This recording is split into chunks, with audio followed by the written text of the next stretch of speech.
Dr. Tarpey joins us from MTSU tonight. We are talking about the economy, where we are right now, where we are headed, perhaps. We'd love to take your calls in this last segment. We have about 9 minutes, so 615-737+ is the number to call.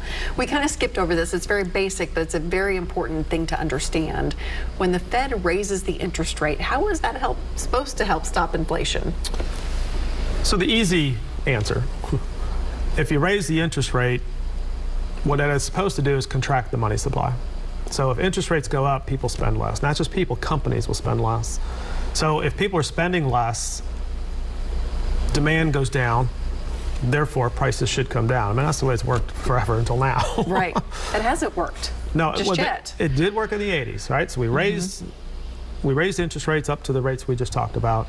Now, granted, it was painful. It was several years. It wasn't nothing's a quick fix in our economy back then. It's even more so a problem now, because our economy is much more complex than it was in the 60s, 70s, and 80s. So the concept is, if I take money out of the supply, demand will go down, prices should come down. Now, that's assuming nothing else happens. No wars, no ship turning sideways in the Suez Canal. Right. People actually are working in productive jobs that are moving goods. All the things we've talked about in this last 45 minutes or so that are hitting us, that are causing issues. So it's pretty simple.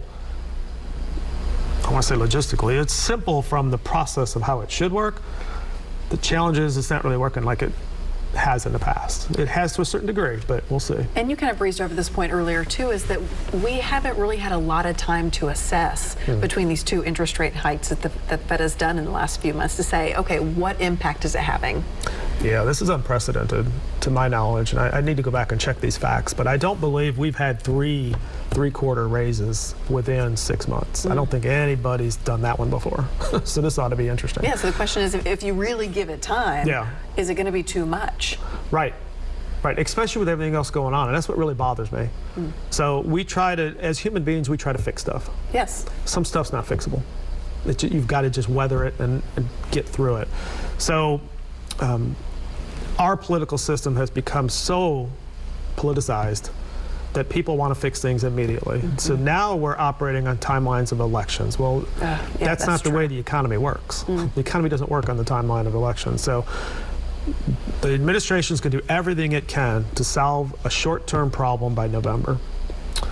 The challenge is we have no idea what the short-term fix will do in the long term. You know, we teach this stuff all the time in our operations courses. You can't do all short-term fixes. You have to look further out strategically. Don't be short-sighted and sacrifice the future. Yet that's what our entire government does now, because we're going by election cycles. Exactly. Yes. What can I do that will make the biggest impact and make me look good right now? Right. And that used to be every 4 years. Now it's every 2 years, because the House and the Senate have been so closely divided for the last 8 years, 16 years, I don't know. In the past, majority was pretty clear for a while. But now we're right at these 50-50 splits. So the midterm elections have become just as important as presidential elections now. So now we're making shorter term decisions, which there's no predicting what's going to happen in that space. The pandemic has really highlighted globalization, just how connected we are to the rest of the world and dependent we are. And the war in Ukraine has been one of those factors that snuck in on us. It was like, oh my goodness, this is really impacting us. And I don't think anybody thought it would go on this long. And here we are with no end in sight. What are some of the impacts that you think have been the greatest on our economy?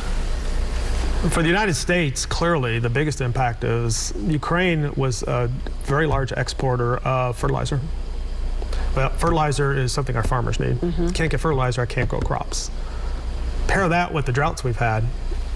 Wait till food prices next year. Don't say that. Corn crops are not doing well.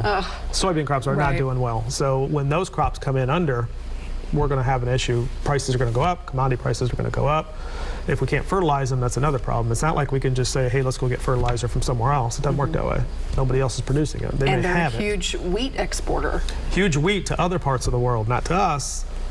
So now if that wheat's taken off the market, all those countries are going to buy wheat from somewhere else. Well, if we don't grow enough, and I don't think we grow enough in the United States, we do export some wheat. I'll have to look into that. End of the day, a professor told me a number of years ago, and this has been true since, I don't know, year 0, year 1, he who controls the food supply survives. Right? Makes And sense. we've been Right. losing farming for decades. So as we go through and we have less farms because more expensive to produce, food supply is important. You Again, can looking live. at that long-term impact. That's right. Yeah. Well, you can live without your iPhone, but you can't live without food. Sure can't. So really, fertilizer is the big Ukrainian hit on us. Obviously, the big hit in Europe is fuel, right? Natural gas. Without natural gas, industry shuts down, not to mention heating. So Europe is in a much worse position than we are. And then if we have to import any, it's not going to be on the market. So, and then taking our oil off the market in the last 10 years hasn't helped. Now, granted, the oil we produced really wasn't very conducive to turning into gasoline in the United States, but it was supplying other parts of the world that are now buying oil that we were going to buy, raising the prices. Yeah. So with our world economy right now, a blip here affects everybody over here. And that's just the way it is.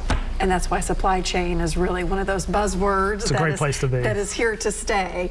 Definitely. You and I were talking about when we were in college, that wasn't even a degree, it wasn't a thought, but the world's different now. It is. And we see so many colleges, including MTSU, say, okay, this is something we're going to invest in and train the future. Yeah. How to deal with it. And it's one of our more popular programs. I bet it is. Which makes sense. Yeah, and it's a good job to get into. Yeah. It is. You can make a good starting salary just in the Middle Tennessee area, even with a degree, an entry-level position in supply chain, a supply chain analyst, a buyer, a purchaser, because there's just not enough people to do it. Yeah, and so many companies really are dealing across the globe now. They are, for now. Do you think that'll change? It's, you know, when you look at companies that are attempting to reshore being bringing production back in the United States, we'll never get back to where we were. But certainly, mission-critical manufacturing for companies, they're going to look at bringing some of that back. And we've already seen some of that. There's companies that have already started bringing stuff back from China. It's never all coming back. But when you look at China, when you look at Mexico, you know, I'm going to say this on air, Mexico's a mess. We still do a lot of business with Mexico, but Mexico's a mess right now. You have to factor that into your decisions when you're thinking about how do I manage my supply chain. If my entire Mexican supply gets cut off somehow. Which it could easily. These days, it really could easily. It really could easily. So the question is, do you have contingent plans? Countries have become so specialized in stuff. There's no backup. Fertilizer, for example. There's no backup country for fertilizer. Lithium. Now, there's lithium in Australia, so if China doesn't export lithium, Australia could pick up some, but again, there's only so much supply. A lot of the components for solar panels that now we have incentives to buy from the bill that was recently passed, well, there's a shortage of those materials. So where's that all going to come from? Where's it going to come from? And that goes back to that long-term thinking. If you put everybody in an electric car, and our electric grid is already brownouts in Texas because we don't have enough electricity for air conditioning. Where's everybody going to charge up their car? It just doesn't make any sense to me. I think that could be another open line. That could be another whole topic. Dr. Tarpey, thank you for coming in tonight. It's amazing how fast the hour can go. We appreciate you. All right, we're going to come back and I'm going to tell you what's on tap for the rest of the week. Stay with us.